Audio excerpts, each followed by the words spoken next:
Hey people, GCC guys, how are you?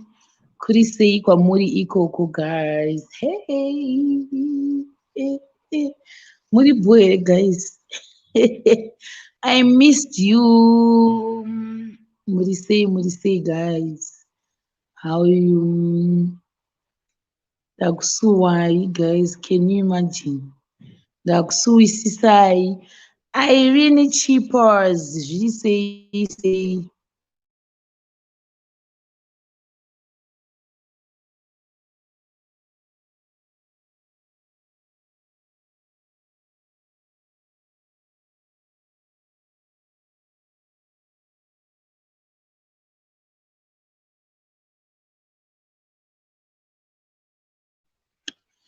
Right. Regina Rerenube would say Mary Mupawaenda, Natasha, Justian, Faith Makuraza.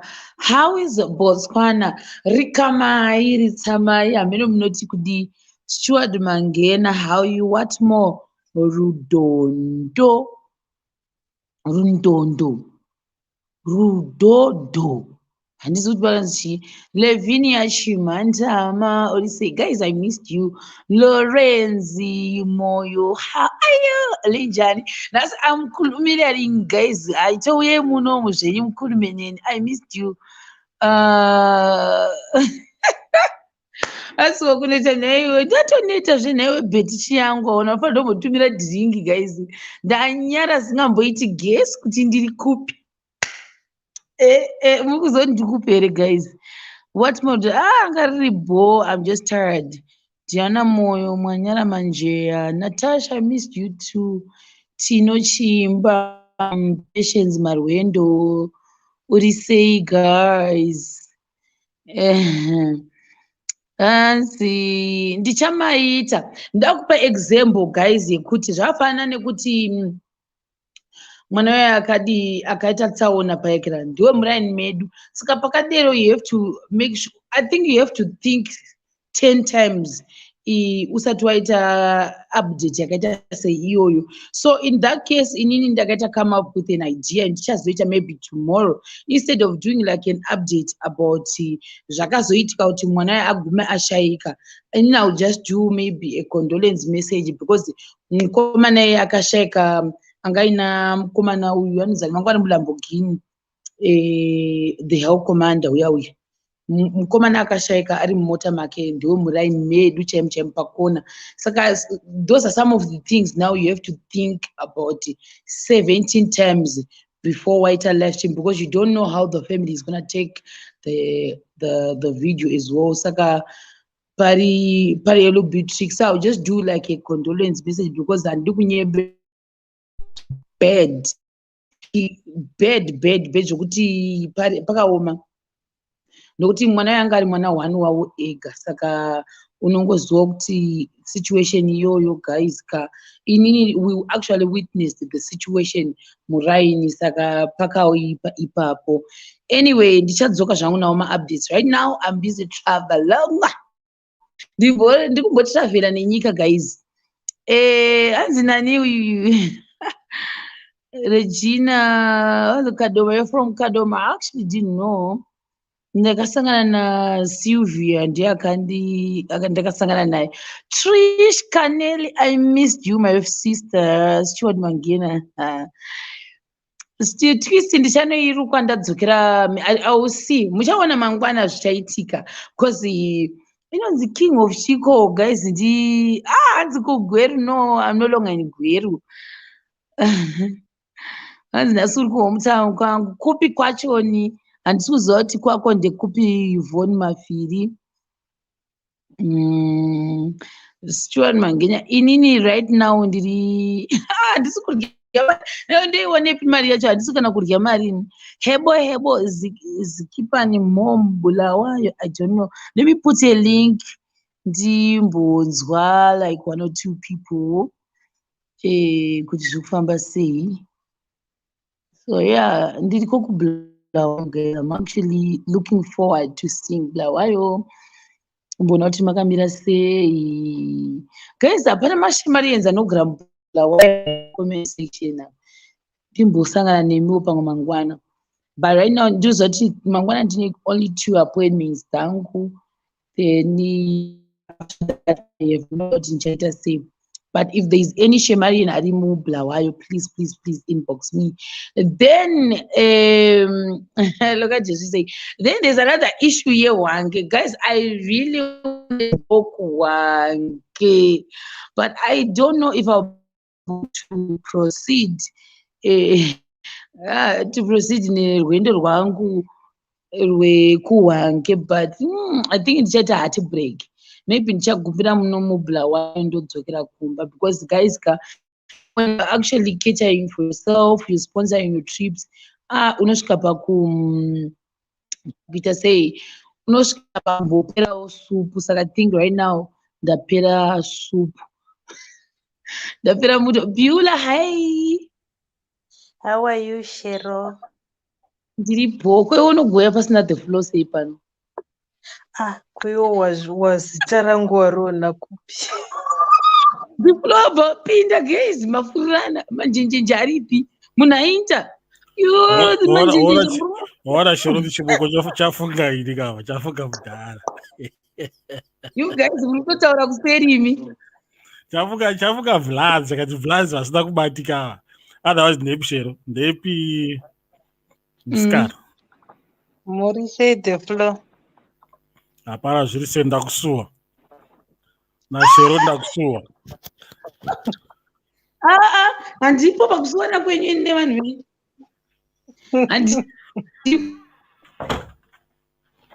Manjenje auya ndakarwadziwa last time ndichinzwa discussion ndikati yo tauramba long time. Pane munhu ane foni nema-apples. Manjenjenje chiti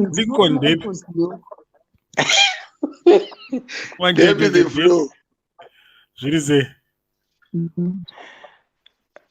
Spewiri zviri sei?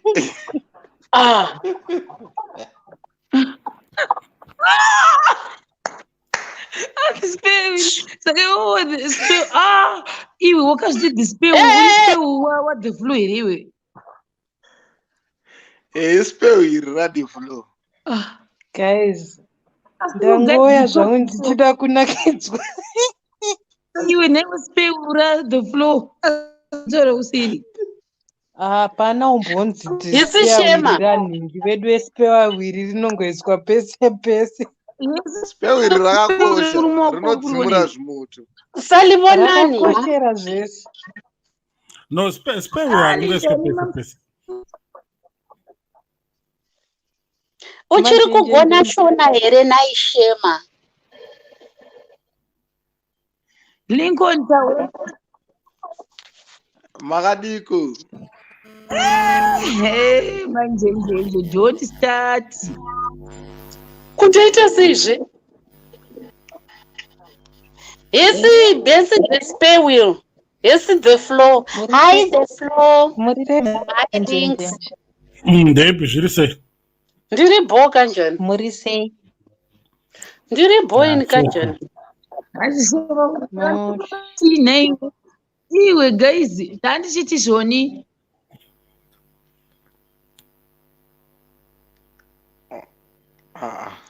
Chero aita vaenzi. Zviri sei Lincoln hanzaita vaenzi. Pamwe room service dzakuwa tier 10.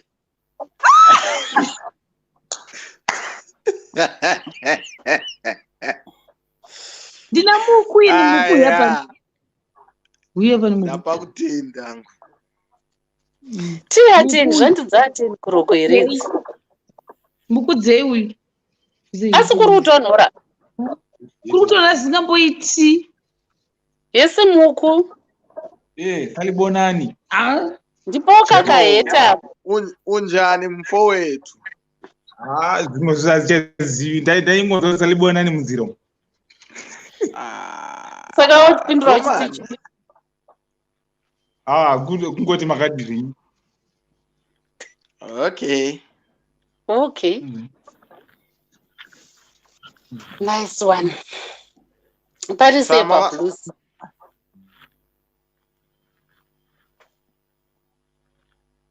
Amute. Varumboseka. Vari kutipedzera ipapa. Taura. What do you say the floor? Busy. Busy like a busy. Busy like a bee.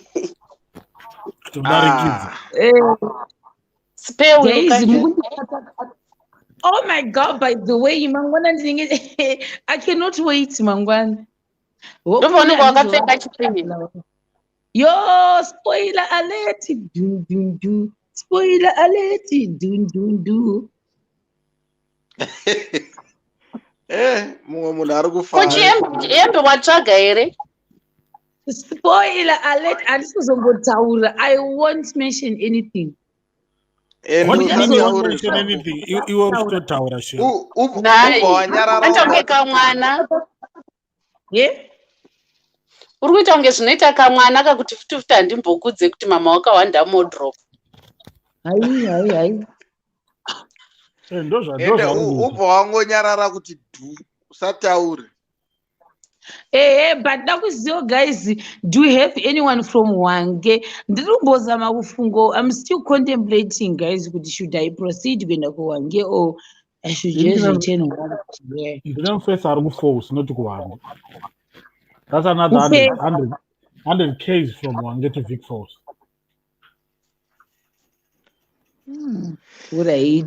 But ukasvika kuWange, it's 150 actually. Unongatosvika mvo. kuWange unozotisvika. kuWange ka mozotisvika. kuWange ndachinasa kufarira the fact yekuti ka the first person unaifanira unosangana naye achitipa tour guide like in each city zvandakaita guys ndezvekuti from Harare to Chegutu ndakaicancela because munhu andifanira kusangana naye was not there. Then also it was just said kuti pakada kusvika muChegutu pane mwana anga atangobva kutsikwa nerori akabva ashaikira pasport. So something just meno zvakangonita, it was really sad. Saka takabva tapfuurira because ndaida kuenda kulocation yeChegutu. Then we went kuKadoma, right? Kadoma ndo patakasangana na sister self, she was very nice guys. Andikunyeberai akabva uya ipapo kwekwe.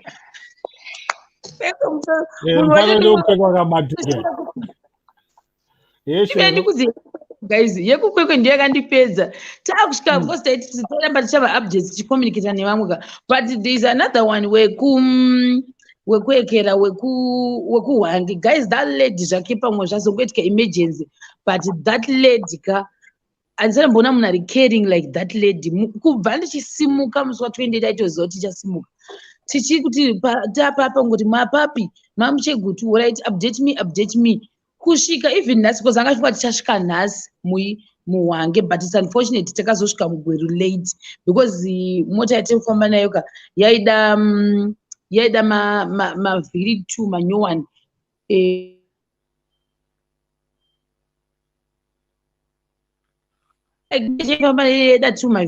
Ndipekutangana namboti no, we just travel like that, but Noshi manje akati no, hazviite because hamusviki nezvamuda kuita izvi. Pakuenda kudai because rimwe raingobudisa mweya nandistop rekuti hameno papa raibudisa mweya sei, then pamwe rachanga nemapatch hobo. Saka ndosaka ndichiri kufunga kuti am I able to proceed because ndakazobuda mubudget because akatenga 2 mavhiri. Anga asiri paplan. Okay. So that's what happened, yes. So that lady, she's been waiting for me like since day one. Kusvika nhasi amenoti amukira makuseni because angada kunzwa kuti tapapi. Then later on because anga tichishanda night shift achitoti aiwa mukasvika muHwange munozorasika muzive, saka ndakuziva kuti wasvika papi izvozvi and I'll take care of you. Saka endi anga tizofanira kuti pato before night shift yake and achienda nesu kumaplaces ese. Heartbreaker, nhasi ndaita heartbreak. Even pandatozomuudza paandifonera achiti mapapi ndikati asati asvika tichiri mugweru because kune kwanga taenda kunhu 2. Then ndobva atizvoni hanzi ndipe link, ndobva atonditi ndikamutanda kucancela kanditi don't cancel, uya iwewe, I will provide the fuel for you. Saka boss atato decide kuti no, let's cancel guys because apa patava pachaiti togona kuzogara muzhira. Sana na kuti ndikasvika Bulawayo, that's my dream place yekuenda obviously wange ndada kuenda banda kudzokera kumba. Chete but mino imwe pota zongo mino kunoita saka banzi enda kuduse nekubhodha mino but problem yake angati anodzoka nguvai from that post yainzi enda kunoita zvanoita odzoka muwange ndarwadziwa zisingamboiti kusvika pekupedzisira chaipo saka panada kufunga kuti andodzokera ini haana kuti ndodzokera kumba ini haungagumire panzira shero that's Africa haungagumire panzira chingoroera moyo kudombo unodzoka kufuku hazvichaiti Lincoln hazvichaiti hazvichatomboiti it can't patave izvozvo hazvichaiti ko pati yanga yakamira sei party was really nice but mangwana I'm looking forward to what's going to happen. Lincoln prepared me zvimwe zvinhu zvamusiri kuziva mozozviona mangwana ndatofupura gure uchinyanya kunyarara indoda kutaura Lincoln now akutoti stress yangu iite nani saka mangwana I think ndichangodzokerera muno maybe in future ndozo I have murungu friend in wange mozonzwanana here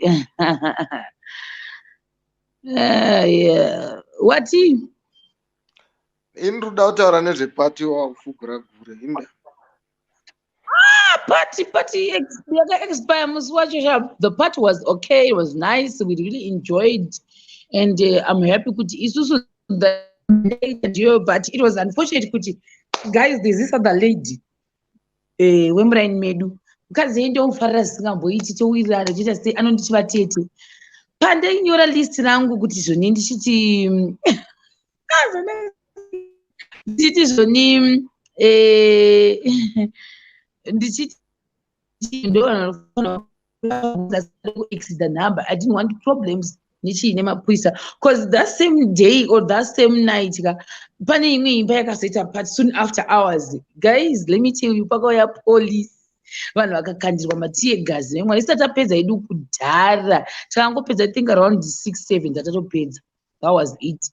So later on mumaupo akazoramba achinivhunza kuti kumainhingi wakawainvita here mainhingi wakawainvita here ndakatozvishamisa kuti mai ava ndakarwadziwa ndoimwe hati break futi oh my god imwe munhu taona nhasi ari apa tanakirwa mugweru asikana ndiye akatipa uyu brother ikira vatipa connection nhasi mugweru tokutenda isingamboita kanyatsokuchira thank you zvekare brother Frank Muvimbi. I don't know if you watch the video yataita tiri paRoma ndo vataita nawo interview ava patati mugweru. He was a very nice guy andikuya nhema ata kuti tizivo because ndaingofunga kuti pakereke pavo pavanoenda paipaende pemaslay you know hapangosvikisviki of course hapasvikwi zvekudero hapo hauoni vanhu vachingopinda nekubuda kaatengesa freezit it's not like that ona but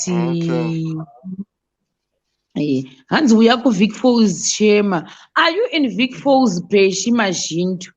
Where are you? I don't know. Makilometers ndikamameasure 100 kilometers. Panda food tank kapabashi. Food tank. Do 100 meters yacho. 100 kilometers. But ukasvika kuwange unenge watosvika kuVic Falls. Wasvika kuwange watosvika kuVic Falls. Seriously. Tozosvika guys inbox titaure let's talk but I don't know kuti zvichafamba saizvozvo here kana kuti mamoyo mamo hausiwo kunditi zvonitendere masiripas wakapfeka akanyanya kuita turedi hatazivi masiripas iwo guys let me tell you what happened inini how much is food tank maybe wait guys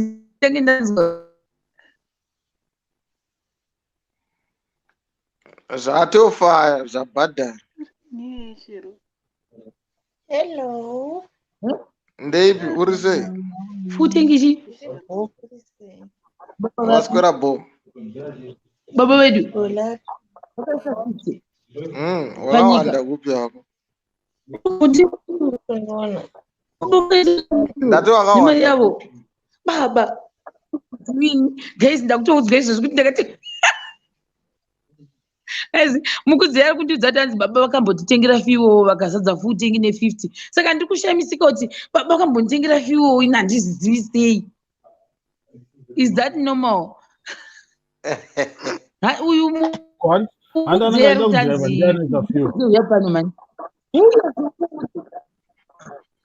mukuti ari kuziva nyaya ina ndasingazivi nekuti baba vakanditengera ikira. Hanzi Victoria Vicos enzero noramba kudzokera rari. Metange tagasa nyaya uyu yefiwo uya mani muku ina ndinyatso ndiudza wani izvo chiuya unoda kundisvodedza pane vanhu here ne vanhu handisvodedze here newe Lincoln udanza muku uyataura nyaya pana uya before US dollars zero 4 kuti 1 2 3 hazvipo kuti vadriver ngavauye timbonza ma-specifications emota kuti tank how many liters.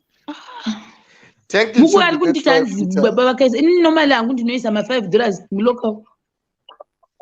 aiwa hatisi kutsvaka malocal tomaziva toda kuziva kuti because you should know kuti tank rako kuti how many liters.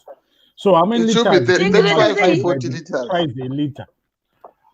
Ndrukutiko, as a driver, you should know the tank rako work. How many liters? And so what's the liters a tank rako? And I would drive at the floor. But still, you still need to know. Let's say you drive and not driver. But ukatwaya mota yako iwe should know kuti mota yako full tank how many liters. So those liters unoma multiply by the price of fuel. Let's say kana 25 liters mota yako fuel tank racho kana fuel ichita £1.50 not 50 multiplied by 1 by 150 nokupa the actual full price of a full tank. Mina ndiwe uda kuzama kukira. Inini kubva kuHarare kusvika muGweru ndakaisa $30. Handisi kuti maliters mangani. From Gweru to Bulawayo nhasi because tamboenda kumaplots tazoisa 20 ndo maitira taita. Saka now izvozvi handizozivi kuti because driver haasi pandiri driver aendawo kuhama yake. Saka tisi kuti mangwana obviously zvaunoitaka panoiswa 20 yacho yoyo inokutaridza price inokutaridza kuti 20 the other side then the other side inokudza 20 yacho how many liters yadiro avanodira yemuzvigubhu mani cherodira yemuzvigubhu pamarkekuramba kuuya veduwe mukuuya kani ako muku ndakuwanira bhebhi panapo uyauzoona bhebhi riri panapo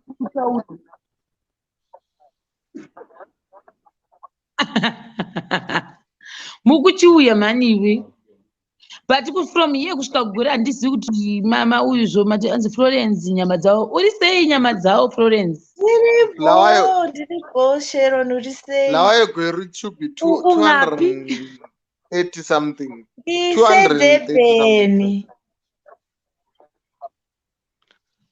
from Blawa to Fozi 45 years from Blawa to Wanke ndoenge up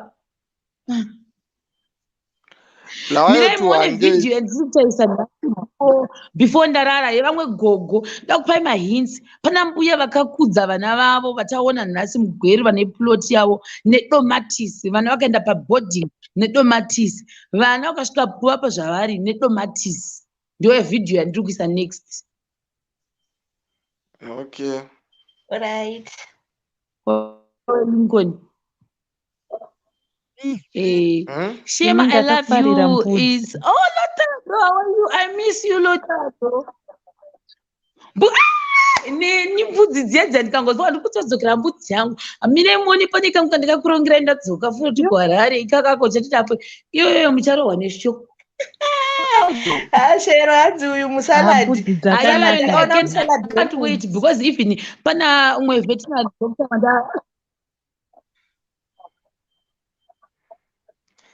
Yeah.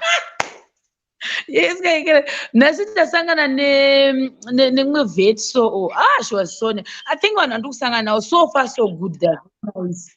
Even ndichipinda mubhulawaya machoni handina hangu kuita problem so far so good everything is positive nandikureva nhima saka ndo zvandokwanisa kutaura zvimwe ndichataura hangu muvhidhiyo but even vamwe vanhu ngatori like tichingosanganawo mukati umo nepata chimbobvunza havakatoita majokes zvichitonakidza so yeah that's what I can say for the meantime. Waingoityira kure bhulawayo waona kuti riboka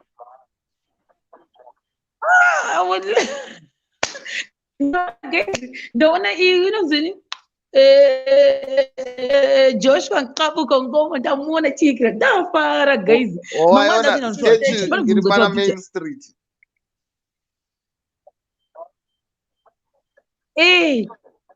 para ndipanobvumirwa kutorwa picture here panobvumirwa unogona unotonopinda panobvumirwa kutorwa picture unomira pasi pestatue hapana anomboumhanyisa noenda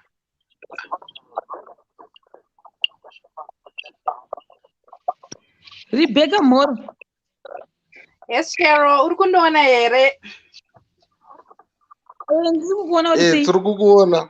Tiri kukuona Rebecca. I'm the Wange lady. Go silent wakanyararire.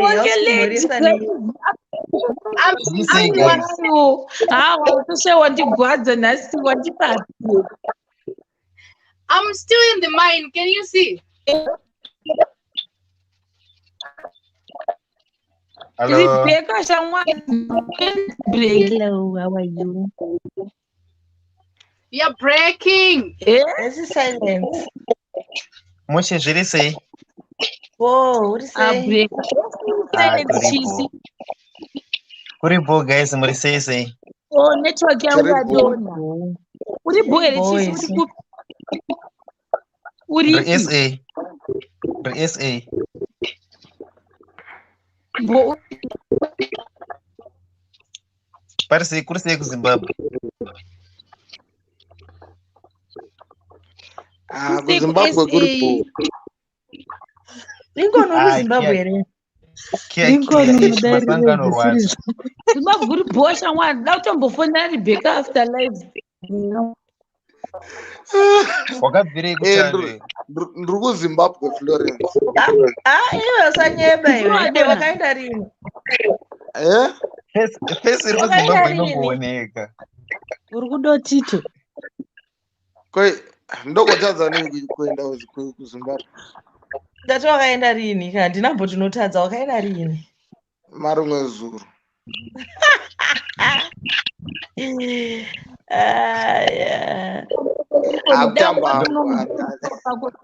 Ndikutamba zvangu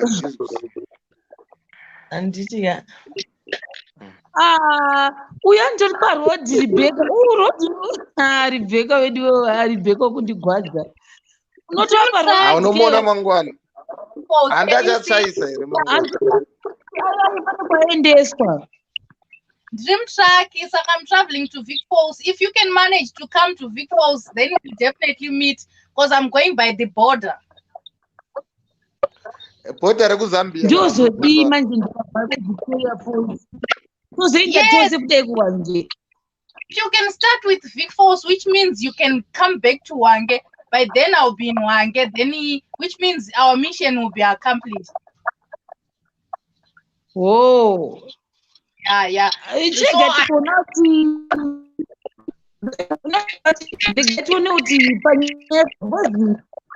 Ndikuzoita zvinhu zvokuti ndozemera musango ndozotanga kuita ekera ndo zvandakutarisa iko zvinoizvi Urikandivhara guys, hanzi our mission chi hapana paunozombostaka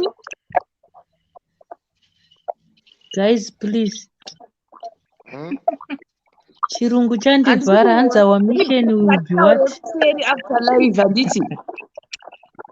Mission waiona kupiko 99999. Ndotaura naRebecca mission yedu Will be. Rebecca nezvimwe hobho dzada kunditaridza guys, like she really knows Wange. Saka anga akandimirira for the past 2 days. Anokusota out. Handati ari kuenda upi. Iwo unoenda kubhodha unouya nayo kubhodha. Mematopedza. Ngatitaure kuseri Rebecca, ngatitaure kuseri. Alright. Chimboenda kwamutsare Shema. Alright, Bye. Rebecca tiriwa kuseri. Iwe inibulawa sandaiguta. Ishema. Iwo unenge ucharambira kubulawa iwewe. Apa guys,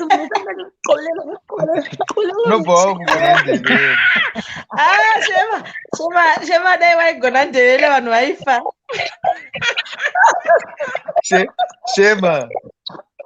apa unoziva the first thing unoita mutana nechirungu. Shema anozondinakidza. So Shema uyenzani khona ngapho eBulawayo? Uyenzani? Uyenza isiti.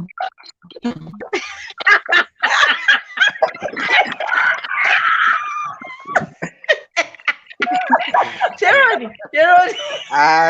Apa guys, Danyara. mene chikudze chokwadi ukachandituka.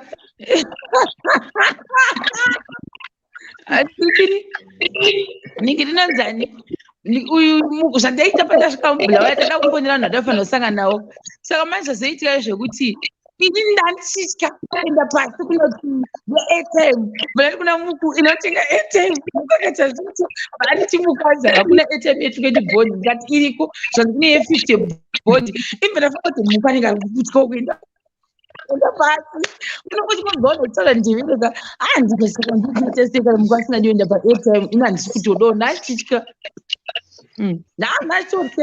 ndaitorya panguva handikuzivinoo ndanchityei. Onga uchichika unotaura ndevele. I think ndanchitya kuti ndikadzika pasi ndikatanga kuti ndoda airtime munhu wese anobva anditasa bva andiignore ati aikurumira Unotoshamsika kuti vanhu vakawanda vanototaura. So in Bulawayo there are so many people. Shema unozondinakidza. Kana uchiverenga macomments. Kana uchiverenga macomments evanhu nenzevele manje.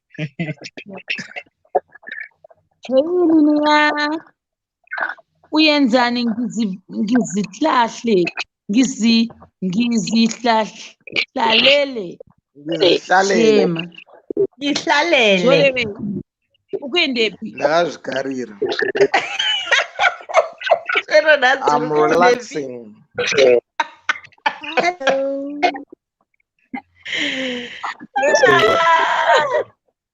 So tomorrow iri kubva wanyarara nhasi kwakanaka.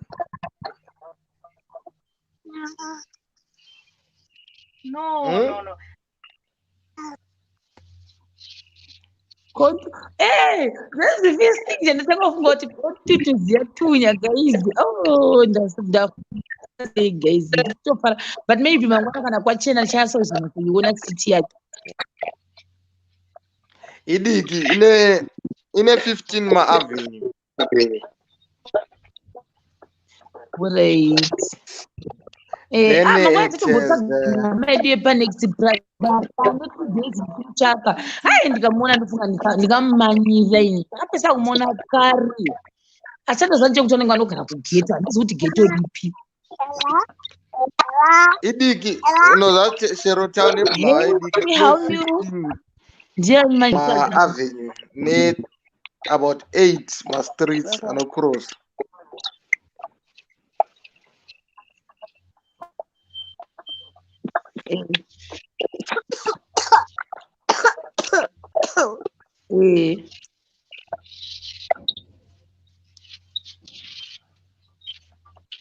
Yes, but my man didn't silence. She see you are just silent there.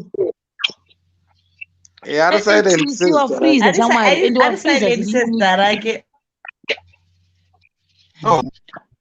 Ndaisida kutokomenda vaka. Tony, murundinzwere guys. Tiri kunzwa silence. Ori bheka. Ndaisida kukomenda kuti Rebecca. Ndiripo Shero. So yeah, ndiripo. I'm listening. Guys, ndaudaudona. I'm saving my bundle. Dona. Ndokufonera after live. My bundles because my bundles angu ari kungodonha kurumidza kujinga. Saka ndasave my bundles. All right, Zvani zvinotitunya ziyatuka. Good night. Bye bye guys. See you guys. Bye bye. Good night. Bye bye. End the live. What are you?